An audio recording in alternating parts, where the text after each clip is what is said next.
another episode of Losing It, and it is the Monday before Christmas now. And all through the house, all the teenagers were still asleep. And all the mums were still panicking with 101 things in their heads. It does come good. I don't know how old, if you have children, I don't know how old they are. And if you are stressed out to the max and exhausted and, creating some very expensive magic, then I am with you in solidarity. But eventually, you will be up before them on Christmas morning, wondering what time they think they're going to, treating this place like a hotel, Christmas on tap. It's amazing. Up at 8 o'clock drinking tea. That's all I want for Christmas on my own. Waiting for that, the first flurry of, oh, it's Christmas, rather than being woken up with someone screaming it in my face, which has been the last. Is it Christmas yet? Has he been? The last 10 years of my life. But that panic is real. The mental tallying at this time of year with food as well, isn't it? It's that urge to control the magic and control that, the mental load, for parents is absolutely enormous at this time of year. So we're with you, and hopefully we can give you 10 to 15 minutes of just talking about, what's important to you, stuff that matters to you, and where we're going to go next. Let's stick together.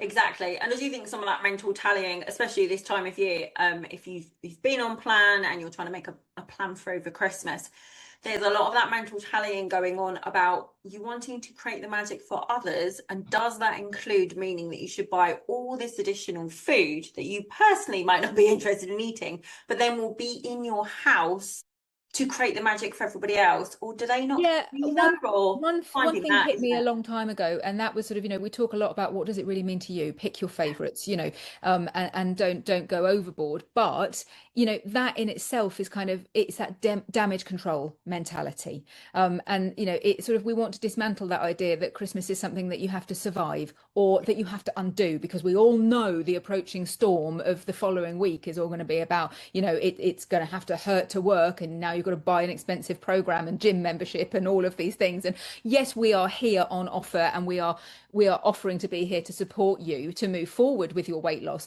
but we're not here beating that particular drum, because otherwise it's the I'll be good until. And we've talked a lot this month about how December is not a wasted month, and the urge to control food, weight, behavior, all of the rest of it. It's all of that food used to be money, and all of that money used to be time.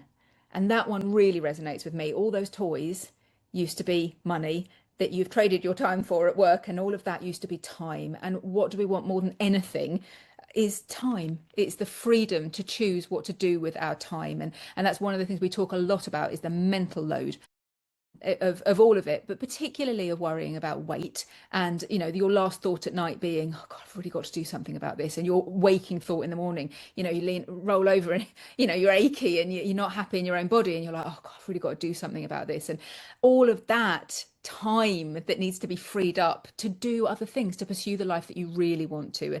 And I think a lot of it gets distilled down into lose weight so you can take up less space, so that you can look a certain way. And it's about the freedom that it can buy you in your own head. So less really is more. It can be a very enriching thought process, about toys and about food. If you didn't have it all in the house, you've got the time and the money to move on with your life. I think the only thing, isn't it? It is kind of that freedom from the mental overwhelm that sometimes when you're unhappy with your weight, it's just it seeps into your every little moment, your every decision making. You go for a meal with your family to celebrate the festive season, and they're going to seat you in a booth, and you're like, I know I went, oh God, I can't sit the booth side. A lot of people don't realize that they're in that damage control. They just feel that tension. They feel on edge. They feel like they're constantly negotiating. Well, if I sit there and I do that, and if I do it this way, if I wear that, if I only order this, exactly as you describe, and it comes from fear, and it isn't a personal failure. It is a learned response, because if you don't know why you want to lose weight, if you're not grounded in wanting to do that, then you are you're just feeling like you're overcompensating, and because I don't even know anymore. And it is exhausting, that whole process where it just seeps into your life without you even realizing. And a lot of times you can't really see that it's happened until you're further on another side where you're kind of been working to deal with some of these things, and suddenly you can see them and you're like, oh, that used to happen, that's not happening anymore. Yeah, and we don't want to jump on that bandwagon of we'll just give you a gold-plated get out of jail free card for Christmas. You enjoy it, love, do whatever you want, because the other side of that coin is then always going to be, and then we'll be perfect in January, and then we'll hit it really hard. Don't get me wrong, you come and do step 1A and we will bash it. But that again is because you want to. I think that's what we want, to have that conversation with you. If you're about to go into this week, skipping meals to save calories, to buy wiggle room, to mentally compensating before you've even eaten anything, or eating with one eye on January, then trying to manage your food and your emotions at the same time is the fastest way to get into the fuck it bucket. You're actually much more vulnerable at that point to the over dieting, to the perfectionism of the all or nothing attitude, and that is the key reframe, isn't it? Christmas does not need to cause damage. The restriction does. That's what will do you damage. That's what will hold you hostage in January, and keep you stuck. Yes. And that's the thing that me and Elle will have worked a lot with our slimmers on this week is, what do you want to do and what are you happy doing? What is going to make this feel good? What is going to have you come out the other side and go, I really enjoyed Christmas. I feel great. And now I can return back to whatever the next step is, whether that's back to plan, whether that's back to work, whatever it happens to be. But you feel good in the choices you made. You've spent time with your friends or your family or your loved ones, or you stayed at home because, that's an option too, and we don't have to deal with the people. Guess what Heidi's going to be doing. It's about what you want and where the compromises might be that you're happy with, not that you feel like you have to do. I think that's the really, really, really big difference with having an experienced consultant in your pocket, is being able to is learning to discriminate through conversation, and through sometimes gentle challenge and a bit of accountability, which is not just standing on the scales every week. The reality around your tight food rules and the compensation and negotiation that you are doing, thinking that that's normal because that's what everybody's doing. Or sometimes we get so locked up in our own tight food rules and behaviours that we don't even know that we've gone a little bit woolly with that, a little bit bonkers, until they, you're in a safe one-to-one coaching environment and you say, well, that's normal, everybody does that, and maybe one of us will go, run me through that again. How does that, so if you're going into Christmas, feeling like it's going to be okay if I do this and if I do that, and you're over negotiating, let yourself off the hook. You're not going to solve it all in the coming week. And we want you to have as much of that time and space back to just have a nice, relaxing Christmas, whatever that means to you. Like Heidi says, you don't have to go out. You can put your Christmas dramas on and watch all 4 Die Hard movies if that's what. Stop it. Die Hard is not a Christmas movie. You are not, you're not removing the structure of, you're removing punishment. And I'm talking about the people that are kind of already, that aren't on plan yet, that haven't sort of even started, because the overwhelm is real and it's not going to magically resolve itself by the end of this year. What you can do is resolve to have those conversations and unpack some of that stuff so that you can build your way to a new normal. Because sometimes when you're at Christmas, and you know this, Heidi, you look around and you're like, why are these people not freaking out? Why are they all able to eat with this kind of like abandon, like there's no consequence, like, none of this is going to catch up with us, when I'm here doing all of this mental gymnastics, trying to find the balance, and yet they don't seem to put weight on. I'm packing more weight on. It's again that perfectionism, that all or nothing. It's about, because for them it's unusual. It's unusual behavior. It's high days and holidays only, and then they return to normal, whatever that means, but it means normal for them. They return to a baseline ordinary for them. And when I was at my top heavy, I didn't have that. My eating was very unpredictable. It was all over the place. It was binge, it was starve, it was up, it was down. It was constant mental load and negotiation. I didn't have those sort of, those central anchors that I now have that got the weight off, but also keep it off, that have just been assimilated, because bad habits are hard to break, but so are good ones. So commit to spending the time to make the change. We can get the weight off. We can get the weight off. We can get the weight off well and fast and, in a healthy way.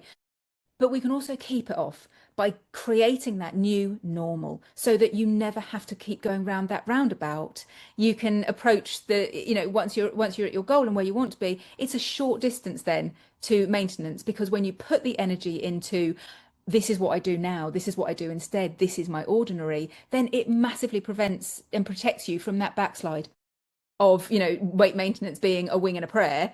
And, I want it badly enough. Well, you've just replaced one massive pressure with another there. But the long-term success comes in building that in, and that in itself becomes unbreakable. So you can breeze into, the Easter holidays, the summer holidays, next Christmas, feeling really empowered, like you've made that change, and that you can relax, you can take it for granted, you can behave like one of those people that knows that Christmas is a few days long, it's completely extraordinary, you can do whatever you like, and then you just go back to normal.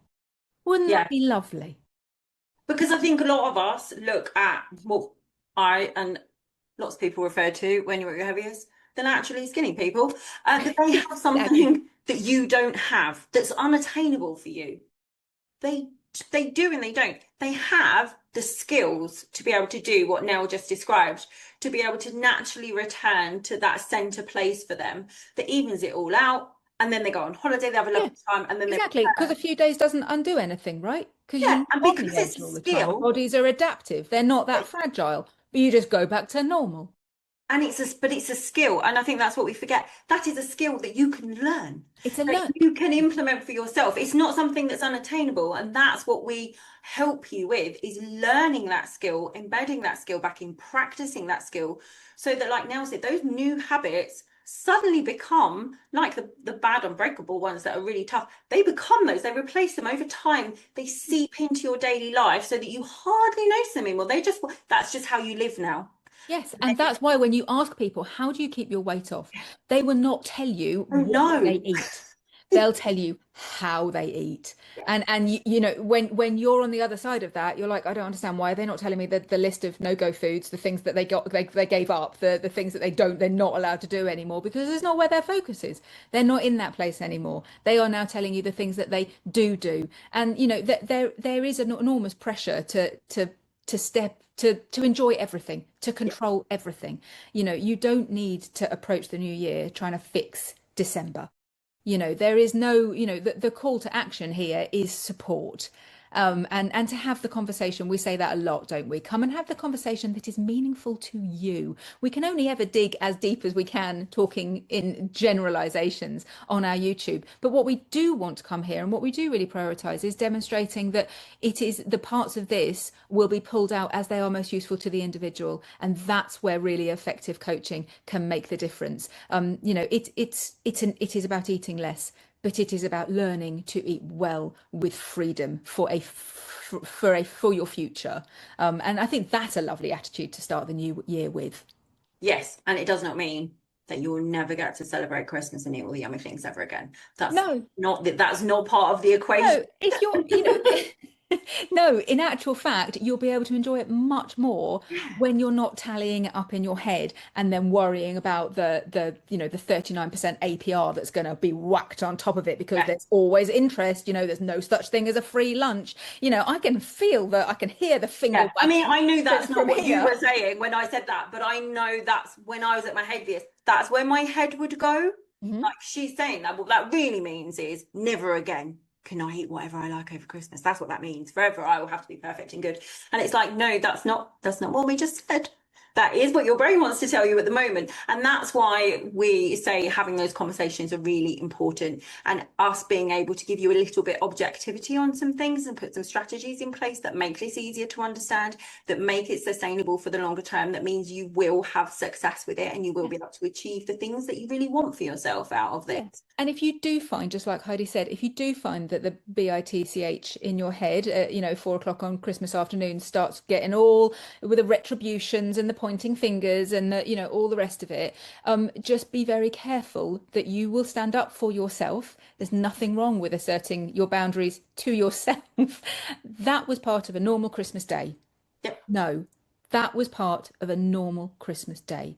We are not sneaking off and drinking lots of water, or, you know, already telling ourselves that we're not going to join in at the Boxing Day dinner tomorrow. We are not going to start, you know, I don't know, other overcompensatory behaviors that I don't even want to say out Or loud, in either but direction, that either. we Like, all that a lot you of us know, are very familiar with, you know, and just know that we know as well that that is also very tempting. Soothe her, soothe them, that voice in your head by just saying, no, that's the perfectionism.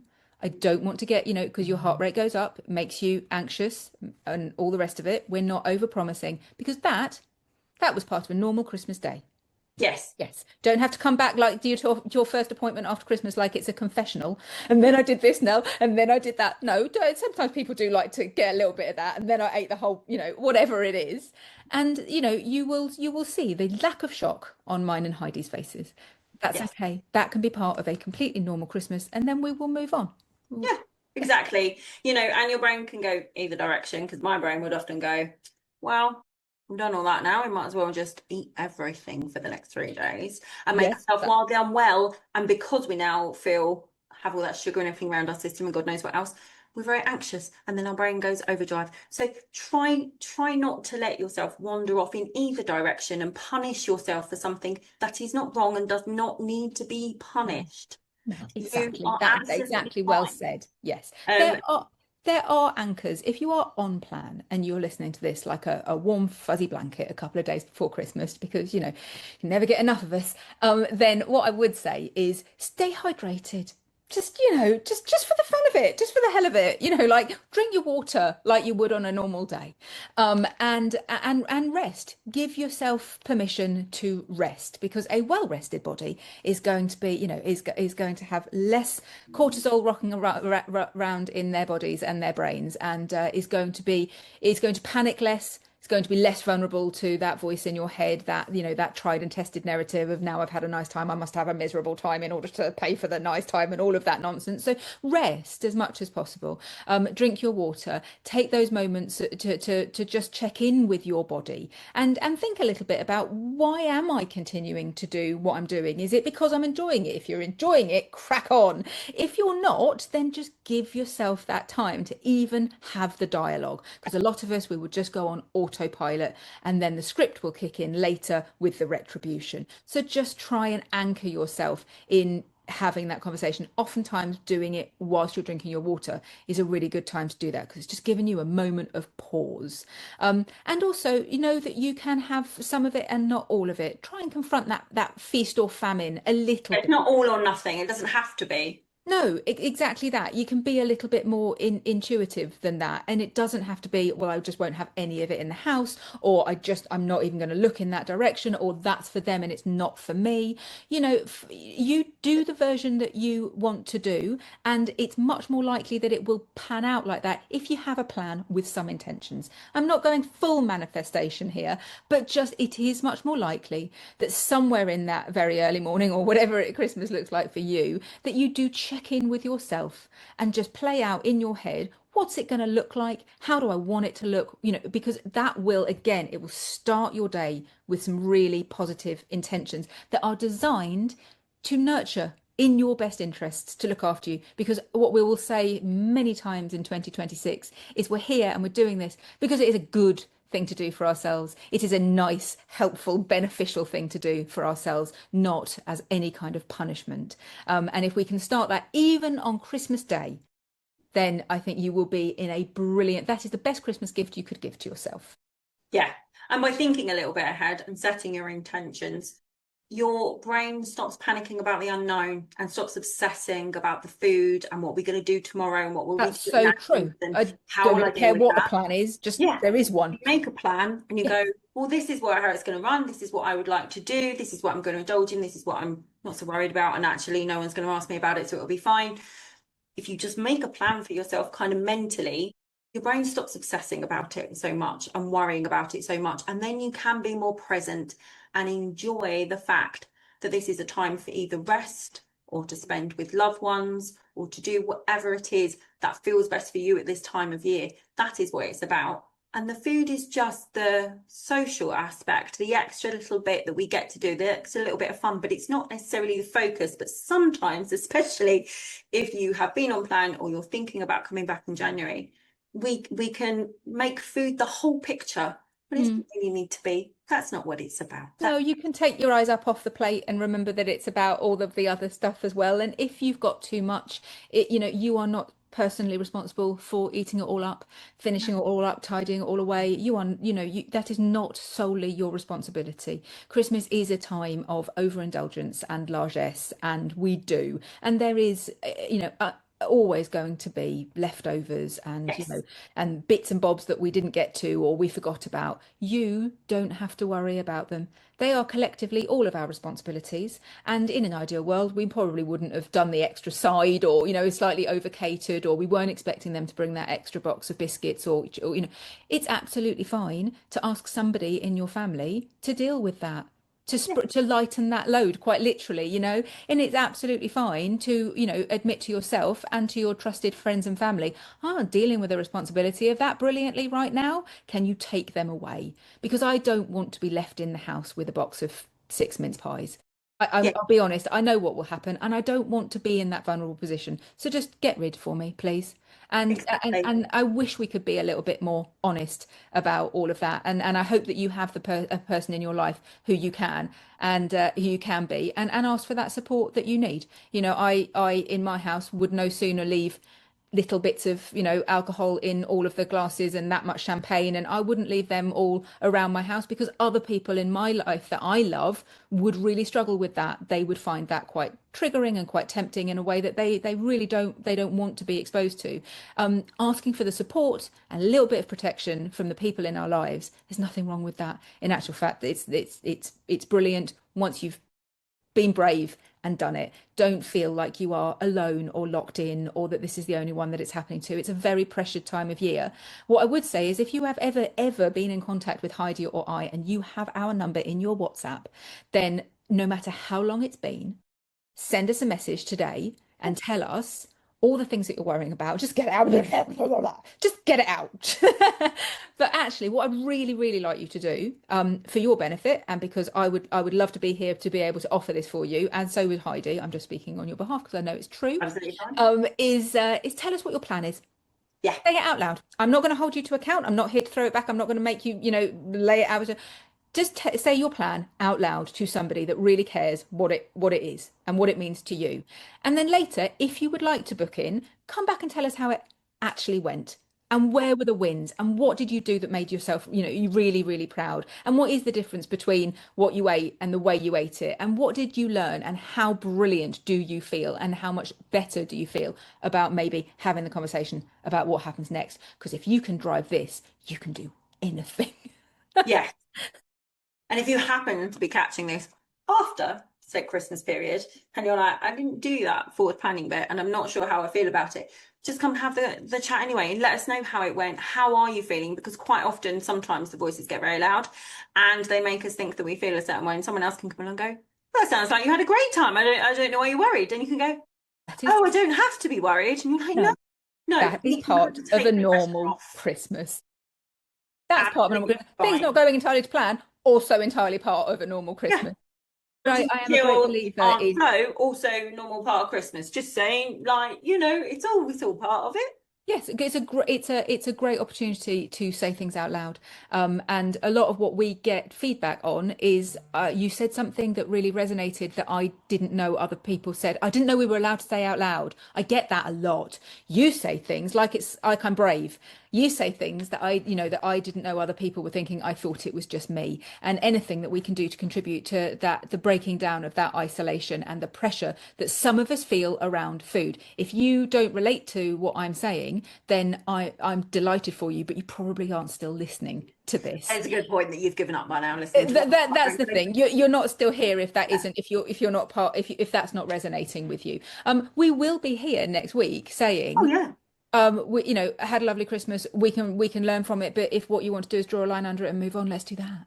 You are allowed to call the shots on this. The whole idea is that we're doing this on your terms because it is a helpful thing to do. Yeah, you get to make the choices. You're in charge. That's the whole premise of everything we Pretty do. much. You are the one in charge and gets to make the choices at the end of the day.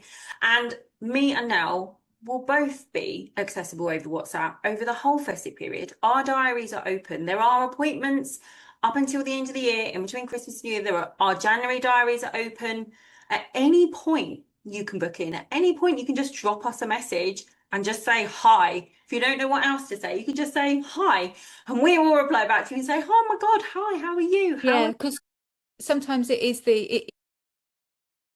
you know, cliches exist for a reason. It doesn't matter that it's January. Sometimes it is just the new beginnings. Sometimes people are just waiting for the next sort of 10 days to be over so that they can give themselves permission to shut the door on one and really throw themselves into the new year. And that is a brilliant energy as well. I don't want any debt to be paid. You know, I'm Yeah, quite no, protective of you, and I want to sort of save you from from that APR. You know, the interest rate. But no, that takes all the fun out of it when you sober up in January.